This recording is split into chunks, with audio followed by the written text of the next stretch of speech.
Hello दोस्तों, नमस्कार। मैं भी आप सभी का एक बार फिर से बहुत बहुत स्वागत करता हूं आपके अपने इस यूट्यूब परिवार में। तो आप सब कैसे हैं? उम्मीद करता हूं आप सब अच्छे होंगे, स्वस्थ होंगे और एसएससी एमटीएस हवलदार एग्जाम 2025 की तैयारी बहुत ही अच्छी तरीके से कर रहे होंगे। तो साथियों, आज की इस क्लास में हम लोग दमदार सवाल को डिस्कस करने वाले हैं। तो साथी, जैसा कि सुबह 8 बजे एक मॉडल पेपर को डिस्कस किया था, तो अब इस क्लास में हम लोग एक दमदार सवालों का सेशन को भी हल कर लेते हैं, क्योंकि हमारे एग्जाम के लिए अति महत्वपूर्ण हो सकता है। तो साथी, जैसा कि एसएससी एमटीएस और हवलदार एग्जाम 2025 के लिए इस टाइम फॉर्म फिलअप चल रहे हैं, जो कि साथी 24 जुलाई तक चलने वाली है। तो इसी फॉर्म फिलअप में हम क्या करें, जितने भी एसएससी एमटीएस और हवलदार के पिछले वर्षों में पेपर हुए हैं, तो एक एक शिफ्ट को काफ़ी अच्छी तरीके से हल करें। तो उसी प्रीवियस ईयर का एक और शिफ्ट आज की इस क्लास में डिस्कस करेंगे।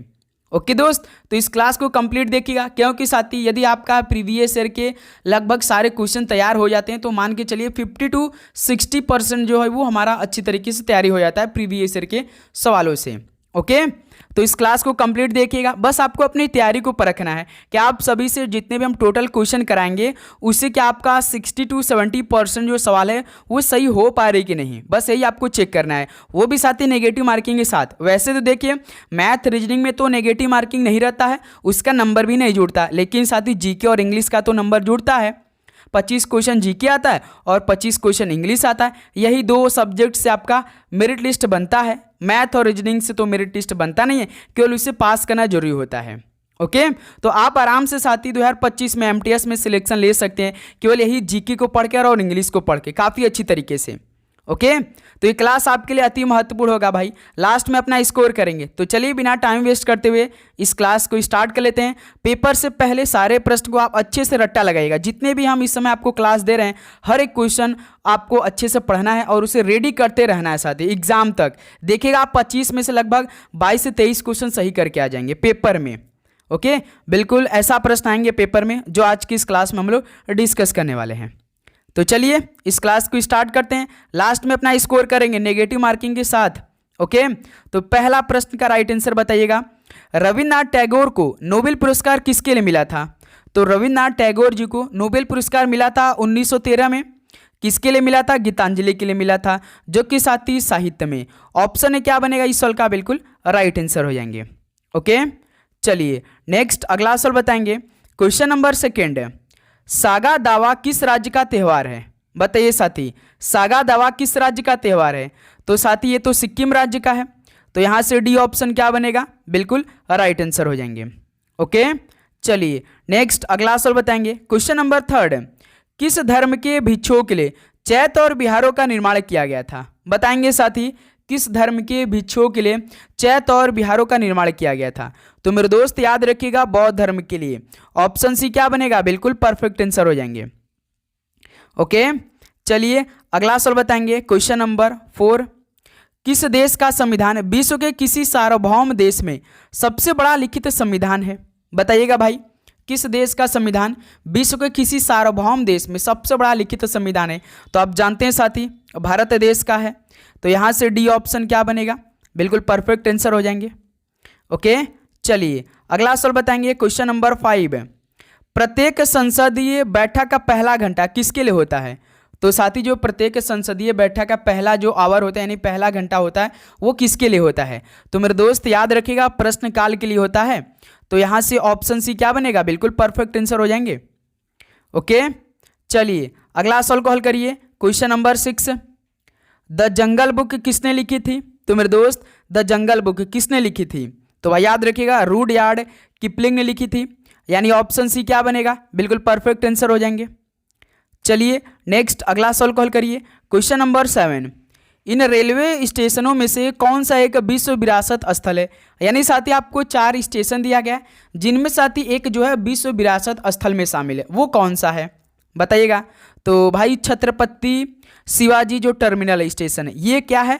विश्व विरासत स्थल है। तो इस सवाल का भी सी ऑप्शन क्या बनेगा? बिल्कुल परफेक्ट आंसर हो जाएंगे। ओके, चलिए अगला सवाल कॉल करिए। क्वेश्चन नंबर 8, भारत की प्रथम नोबेल पुरस्कार विजेता महिला का नाम बताइए। भारत की प्रथम नोबेल पुरस्कार विजेता महिला का नाम बताना है, क्या नाम है? तो sir ji Mother Teresa ji हैं। ऑप्शन बी क्या बनेगा? बिल्कुल परफेक्ट आंसर हो जाएंगे। चलिए दोस्त अगला सवाल कॉल करिए। क्वेश्चन नंबर 9, मानव शरीर के आंतों के बैक्टीरिया निम्नलिखित में से किसका संश्लेषण करते हैं? तो साथी मानव शरीर के आंतों के बैक्टीरिया किसका संश्लेषण करती है? विटामिन के की, प्रोटीन की, वसा की, या मेरे दोस्त विटामिन डी की? बताइएगा इस सवाल का राइट आंसर। तो भाई याद रखिएगा विटामिन के की करती हैं। ऑप्शन क्या बनेगा इस सवाल का? बिल्कुल राइट आंसर हो जाएंगे। चलिए अगला सवाल बताइएगा। क्वेश्चन नंबर 10, गिद्धा किस राज्य का लोक नृत्य है? तो साथी जो गिद्धा है किस राज्य का लोक नृत्य है? और साथी आप सभी को मालूम होना चाहिए कि एसएससी एमटीएस में जो जीके का क्वेश्चन 25 आता है, सबसे अधिक आपको 10 से 15 क्वेश्चन स्टैटिक जीके का सवाल देखने को मिलेगा। ओके, तो गिद्धा किस राज्य का लोक नृत्य है? तो साथी याद रखिएगा पंजाब का है। तो यहाँ से ऑप्शन सी क्या बनेगा? बिल्कुल राइट आंसर हो जाएंगे। ओके, चलिए अगला सवाल कॉल करिए। क्वेश्चन नंबर 11 को, कौन सा उद्यान बांग्लादेश के साथ अपनी सीमाओं को साझा करता है? तो कौन सा उद्यान बांग्लादेश के साथ अपनी सीमाओं को साझा करता है? तो मेरे दोस्त याद रखिएगा सुंदरवन राष्ट्रीय उद्यान। ऑप्शन क्या बनेगा? बिल्कुल परफेक्ट आंसर हो जाएंगे। ओके, चलिए अगला सवाल कॉल करिए। क्वेश्चन नंबर 12 को, आकार के संदर्भ में वरुण हमारे सौर मंडल में किस स्थान पर आता है? बताइएगा आकार के संदर्भ में वरुण हमारे सौर मंडल में किस स्थान पे आता है? तो साथ ही याद रखिएगा चौथे स्थान पे आता है, यानी डी ऑप्शन क्या बनेगा? बिल्कुल परफेक्ट आंसर हो जाएंगे। चलिए दोस्त अगला सवाल कॉल करिए। क्वेश्चन नंबर 13 को, सत्य के प्रयोग पुस्तक किसके जीवन पर आधारित है? तो साथी सत्य के प्रयोग पुस्तक जो है वो किसके जीवन पर आधारित है? तो भाई याद रखिएगा मोहनदास करमचंद गांधी जी पर है। ऑप्शन क्या बनेगा? बिल्कुल परफेक्ट आंसर हो जाएंगे। ओके, चलिए अगला सवाल कॉल करिए। क्वेश्चन नंबर 14 को, किस स्वतंत्रता सेनानी ने भारत को ब्रिटिश शासन से मुक्त करने के लिए आज़ाद हिंद फौज की स्थापना की थी? बताएंगे किस स्वतंत्रता सेनानी ने भारत को ब्रिटिश शासन से मुक्त करने के लिए आज़ाद हिंद फौज की स्थापना की थी? तो सिंपल सवाल है, सुभाष चंद्र बोस जी ने की थी। तो यहाँ से ऑप्शन बी क्या बनेगा? बिल्कुल राइट आंसर हो जाएंगे। तो साथ ही उम्मीद करूंगा आपको हर एक प्रश्न बहुत ही अच्छी तरीके से समझ में आ रहे होंगे। तो साथ ही आपको बस क्या करना है, चैनल पे नए हैं तो सब्सक्राइब करके मैंने साथ ही आपको नोटिफिकेशन को ऑन करना है। जरूर से जरूर नोटिफिकेशन को ऑन करें, क्योंकि साथ ही इस सीरीज में लगभग हमें 10 से 15 हज़ार भाइयों को ऐड करना है, तभी हमारी जो साथी लाइव क्लास चलेगी। जितने भी पहले हम प्रीवियस ईयर के सारे सवाल को हल करेंगे, उसके बाद साथी एक एक क्वेश्चन को काफ़ी अच्छी तरीके से हम लोग ग्रुप में तैयारी करेंगे। इससे क्या होता है कि हमारी तैयारी और भी अच्छी हो सकेगी। ओके, सारा जो डाउट होगा वो हम लोग साथ में क्लियर करेंगे। तो आप जरूर से जरूर नोटिफिकेशन को ऑन करिएगा। ओके, क्वेश्चन नंबर 15 कॉल करिएगा। नीति आयोग के अध्यक्ष कौन होते हैं भाई? बताइएगा नीति आयोग की स्थापना कब हुआ था? 2015 में। ओके, याद रखेंगे। तो इसके अध्यक्ष होते हैं देश के प्रधानमंत्री। डी ऑप्शन क्या बनेगा? बिल्कुल राइट आंसर हो जाएंगे। ओके, चलिए अगला सवाल कॉल करिए। क्वेश्चन नंबर 16 को, महात्मा गांधी ने करो या मरो का नारा किस राष्ट्रीय आंदोलन के दौरान किया था या दिया था? बताइएगा करो या मरो का नारा महात्मा गांधी ने दिया था, जो कि साथ ये दिया था भारत छोड़ो आंदोलन के दौरान। बी ऑप्शन क्या बनेगा? बिल्कुल परफेक्ट आंसर हो जाएंगे। भारत छोड़ो आंदोलन कब हुआ था? इंडिया क्विट मूवमेंट कब हुआ था? तो 1942 में हुआ था। ये सभी को मालूम होना चाहिए। ओके, चलिए दोस्त अगला सवाल कॉल करिए। क्वेश्चन नंबर 17, माई ट्रूथ नामक पुस्तक के लेखक कौन है? माई ट्रूथ नामक पुस्तक के लेखक कौन है? तो सर जी इंदिरा गांधी जी हैं। डी ऑप्शन क्या बनेगा साथी? बिल्कुल परफेक्ट आंसर हो जाएंगे। ओके, चलिए अगला सवाल कॉल करिएगा। क्वेश्चन नंबर 18 को, कौन सी केंद्रीय एजेंसी केंद्र सरकार की ओर से करेंसी नोट जारी करती है? तो कौन सी केंद्रीय एजेंसी केंद्र सरकार की ओर से करेंसी नोट जारी करती है? तो आप जानते हैं साथी आरबीआई करती है, यानी भारतीय रिजर्व बैंक करती है। ऑप्शन सी क्या बनेगा? बिल्कुल परफेक्ट आंसर हो जाएंगे। ओके दोस्त, चलिए अगला सवाल बताइएगा। क्वेश्चन नंबर 19, भारत के जीडीपी में अर्थव्यवस्था के किस क्षेत्र की हिस्सेदारी सबसे अधिक है? तो साथी जीडीपी में अर्थव्यवस्था के किस क्षेत्र की हिस्सेदारी जो है वो सबसे अधिक है? तो मेरे दोस्त याद रखिएगा सेवा की सबसे अधिक है। तो यहाँ से डी ऑप्शन क्या बनेगा? बिल्कुल राइट आंसर हो जाएंगे। ओके, चलिए नेक्स्ट अगला सवाल कॉल करिएगा।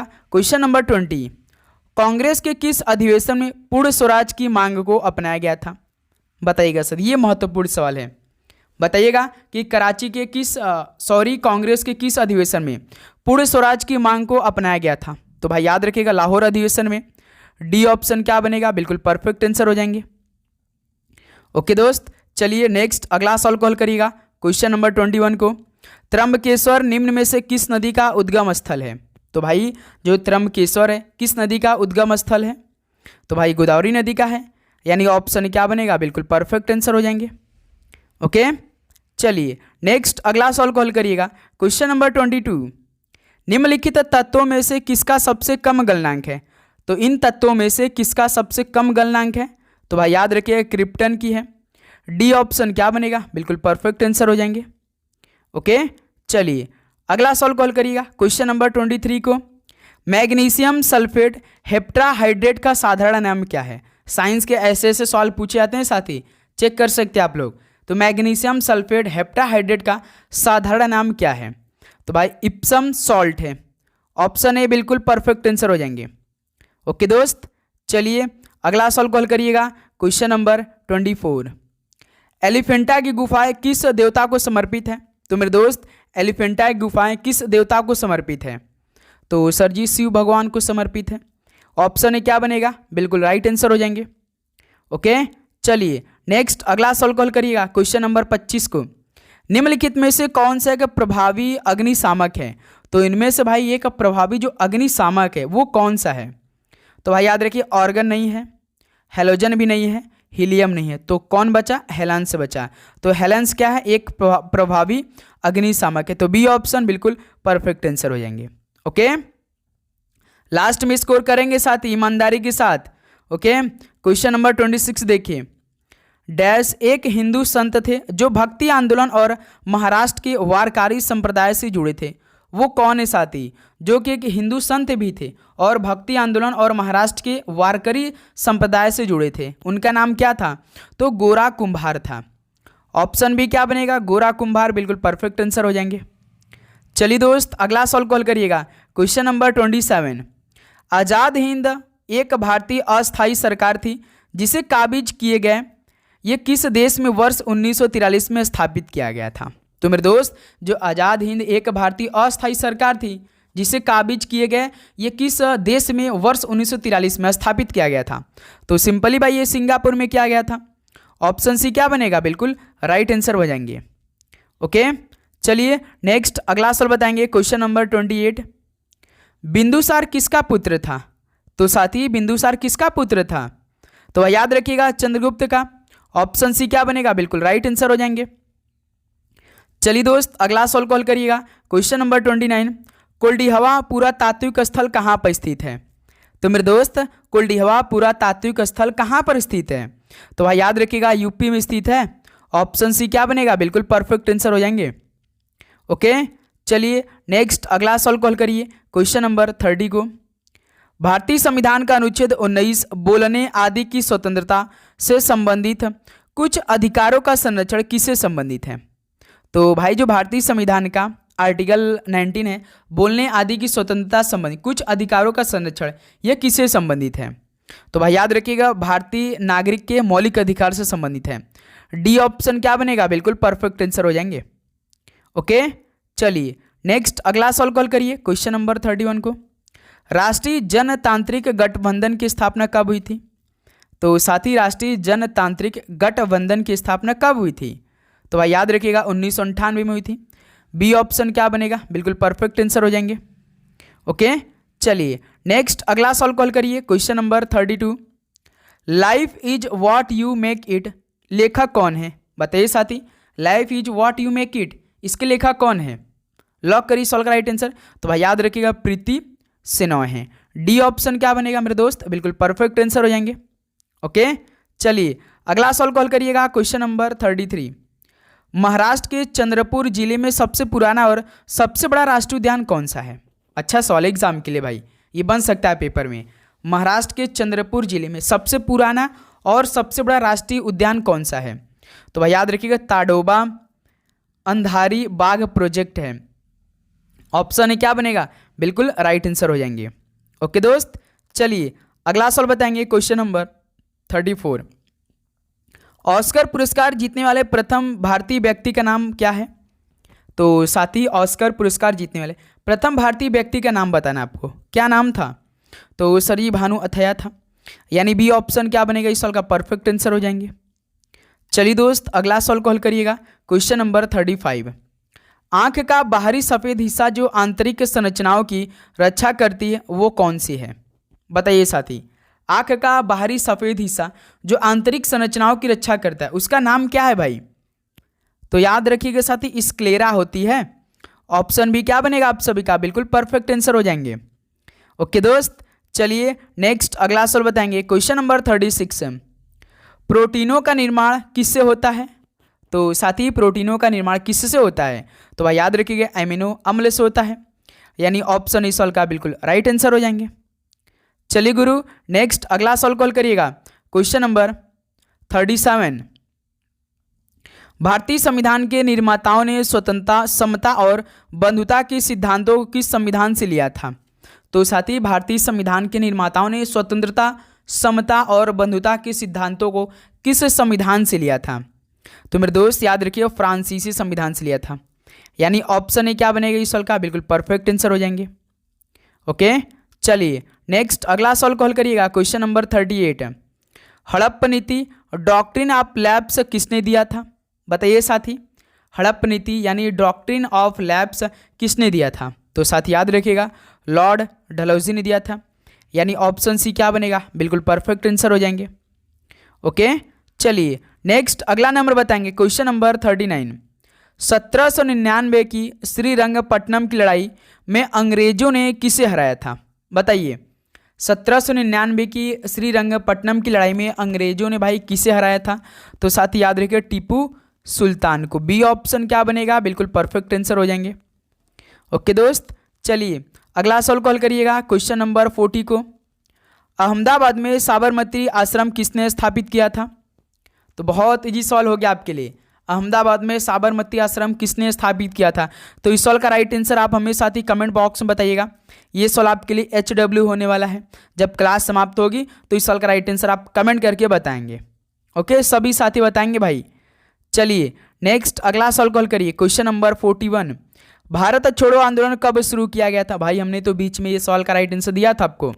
तो भारत छोड़ो आंदोलन अगस्त 1942 में। ऑप्शन सी क्या बनेगा? बिल्कुल राइट आंसर हो जाएंगे। चलिए दोस्त अगला सवाल बताइएगा। Question number 42। 73वें संवैधानिक संशोधन अधिनियम के अनुसार पंचायत का कार्यकाल कितने वर्षों का होता है? तो भाई 73वें संवैधानिक संशोधन अधिनियम के अनुसार पंचायत का कार्यकाल तो सिंपली भाई कितने वर्ष का होता है? तो सर जी 5 वर्ष का होता है, यानी डी ऑप्शन क्या बनेगा इस सवाल का? बिल्कुल राइट आंसर हो जाएंगे। ओके चलिए नेक्स्ट अगला सवाल कॉल करिए। क्वेश्चन नंबर 43 को। किसी भी दोषी व्यक्ति को क्षमा, अनुदान या उसकी सजा का निलंबन या परिहार करने की शक्ति किसको प्राप्त है? तो भाई किसी भी दोषी व्यक्ति को क्षमा, ये अपने प्यारे भारत में ऐसा नियम कानून है और किसी देश में ऐसा नियम कानून नहीं है कि जो या मान लीजिए जो दोषी रहेगा उसको भी क्षमा किया जा सकता है।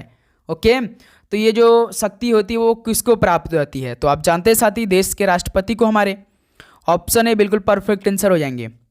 ओके चलिए नेक्स्ट अगला सवाल कॉल करिएगा। Question number 44। समान नागरिक संहिता का भारतीय संविधान के किस अनुच्छेद में उल्लेख किया गया है? तो साथी समान नागरिक संहिता का भारतीय संविधान के किस अनुच्छेद में उल्लेख किया गया है?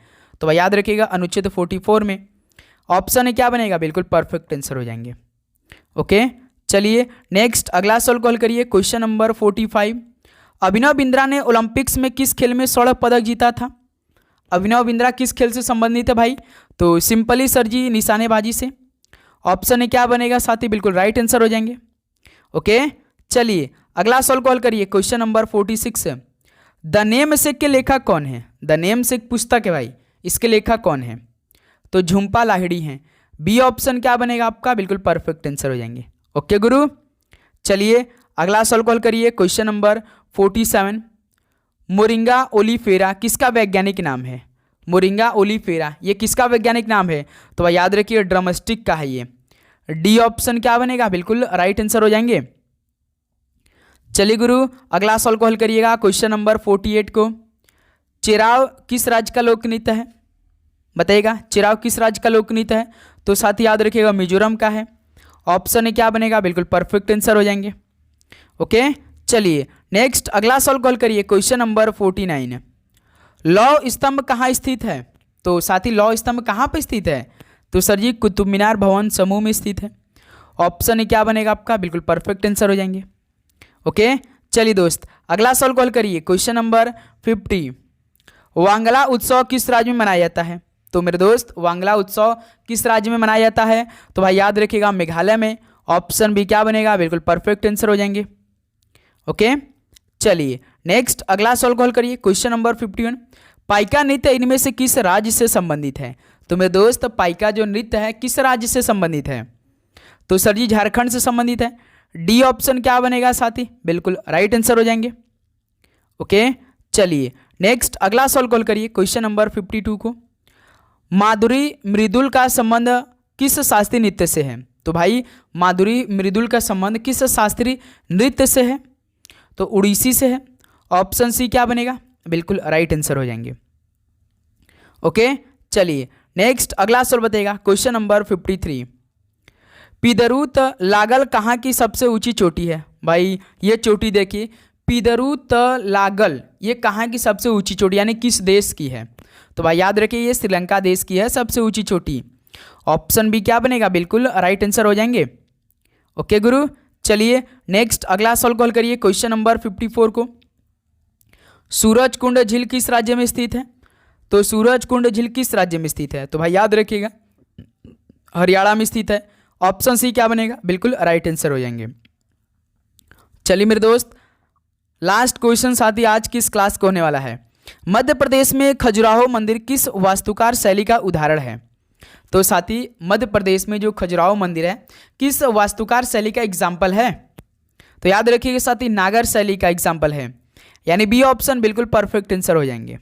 ओके मेरे दोस्त, तो साथी फाइनली 55 क्वेश्चन कंप्लीट हो चुका है। तो बताइए कि आप सभी का इन 55 क्वेश्चन में से कितना स्कोर रहा?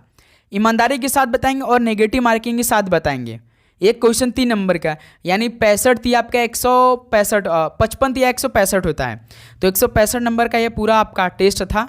बताइए अप्रॉक्सीमेटली आप सभी का कितना स्कोर रहा इस क्लास से? तो उम्मीद करूँगा दोस्त आपको हर एक क्वेश्चन बहुत अच्छी तरीके से समझ में आया होगा और आप लगभग 55 क्वेश्चन अच्छे से याद किया होगा। जितना भी साथी 30 हो या 25 हो 20 हो 30 डेली जितने भी हम क्वेश्चन करा रहे हैं क्लास में आपको जरूर पढ़ना है साथी, हर एक क्वेश्चन को अच्छे से पढ़ना है। बस आप नोटिफिकेशन को ऑन करिएगा, जब भी क्लास आएगी तो सबसे पहले आपके पास नोटिफिकेशन जाएगी। ओके दोस्त, तो चलिए दोस्त इस क्लास को यहीं पर समाप्त करते हैं। अभी तक आप लोगों ने फॉर्म अप्लाई नहीं किया तो सबसे पहले जाके सिंपली 10वीं पास है तो फॉर्म भर सकते हैं और जीके इंग्लिश अभी से पढ़ाई स्टार्ट कर दिए। ओके, आप अच्छा स्कोर करेंगे पेपर में। ओके दोस्त, तो मिलते हैं साथी कल एक सुबह 8 बजे नए सेशन के साथ, एक नई उम्मीद के साथ, एक नई किरण के साथ अपनी दिन की शुरुआत करेंगे सुबह 8 बजे क्लास के साथ। ओके, तो आप लोग चैनल पे नए हैं तो सब्सक्राइब करके मेन आपका नोटिफिकेशन को ऑन करिएगा और अपने दोस्तों में सेशन को शेयर करेंगे। सभी को जय हिंद, जय भारत, पढ़ाई करते रहिए। ऑल द वेरी बेस्ट, धन्यवाद।